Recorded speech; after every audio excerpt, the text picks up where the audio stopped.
आशुतोष, इस बीच आपसे जानना चाहेंगे, हालांकि जहां आप भी खड़े हैं, आप तमाम जो हमारे संवाददाता है, हर जगह धुआं धुआं ही सब कुछ नजर आ रहा है। हालांकि पर्यावरण मंत्री के घर के पास से हमारे संवाददाता पंकज जैन है, वहां पे थोड़ी हरियाली दिख रही है, लेकिन धुआं धुआं वहां भी है। आशुतोष, ये बताइए कि बड़ी बड़ी मशीनें बाकायदा लगाई गई थी, उद्घाटन हुआ था कुछ दिनों पहले ही फूल मालाओं के साथ, क्या हुआ उसका? उसके बाद भी धुआं धुआं है, दिल्ली जहरीली हो रही है दिल्ली।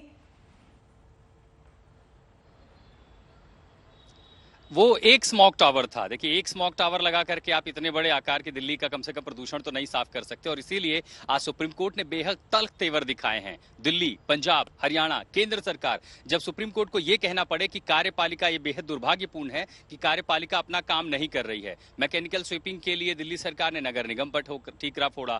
प्रदूषण के लिए पराली की जो बात थी, अब ये हुआ कि साल भर तो यहाँ प्रदूषण होते हैं, तब डस्ट पोल्यूशन भी होता है, आपकी गाड़ियां चलती हैं उससे धुआं निकलता है, कंस्ट्रक्शन होता है वहां से भी वेस्ट निकलता है, बायोमास जलता है तब भी प्रदूषण होता है। लेकिन ये 2-3 महीने सर्दी के ऐसे होते हैं कि जब पराली उसमें बहुत ज्यादा कंट्रीब्यूट कर देती है और तब जाकर के ये घातक स्तर पर पहुंचता है। केंद्र सरकार कह रही है कि नहीं, अब तो वो सिर्फ 10% है। अब उसमें भी डांट लगाई जाती है कि आप किसानों को ये जिम्मेदार तो ठहरा देते हैं, लेकिन आप क्या उन्हें कोई इंसेंटिव दे रहे हैं? क्या आप उन्हें कोई मशीनें दे रहे हैं? दिल्ली सरकार एमसीडी पर ठीकरा कैसे फोड़ सकती है? अगर आपके पास बजट है तो आखिर मैकेनिकल स्वीपिंग के लिए, सड़कों पर साफ सफाई के लिए मशीनें क्यों नहीं है? यानी कुल मिलाकर के आज एनसीआर के लगभग सभी राज्यों और केंद्र सरकार को सुप्रीम कोर्ट ने तेवर दिखाए हैं और सीधे सीधे ये इशारा भी दिया है कि अब सिर्फ बातों से या ठीकरा फोड़ने से काम नहीं चलेगा। समस्या बड़ी है और बड़ी समस्या के लिए बड़ा निदान खोजना होगा, और बड़े निदान के लिए सबको मिलजुल कर ही सामने आना होगा। और इसीलिए एयर क्वालिटी मैनेजमेंट कमीशन की बैठक के लिए सुप्रीम कोर्ट ने निर्देश दिए हैं कि आप ये बैठक करें,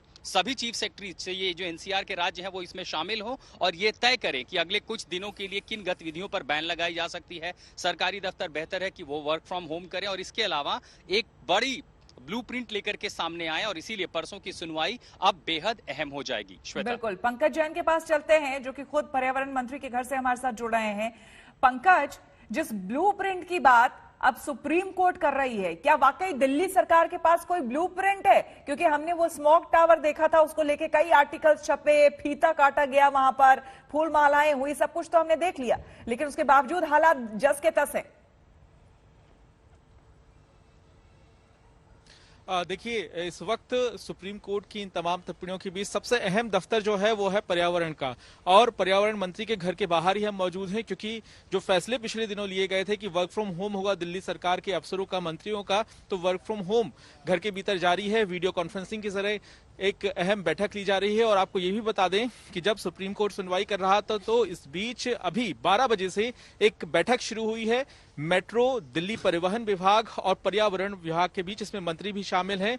दिल्ली में पर्यावरण व्यवस्था के साथ साथ परिवहन व्यवस्था को भी किस तरीके से मजबूत किया जाए, जिसमें मेट्रो के फेरे बढ़ाए जाएंगे, दिल्ली में डीटीसी जो बसें चल रही हैं सड़कों पर, उनकी संख्या बढ़ाने के साथ साथ उनके फेरे बढ़ाने के बारे में भी यहां पर आज चर्चा की जाएगी। और सबसे अहम बात जो सुप्रीम कोर्ट ने भी कही कि क्या दिल्ली में गाड़ियों को पूरी तरह से रोका जा सकता है 1 या 2 दिन के लिए, तो उसे लेकर भी क्या चर्चा होगी, इस पर भी हमारी नजर लगातार बनी हुई है।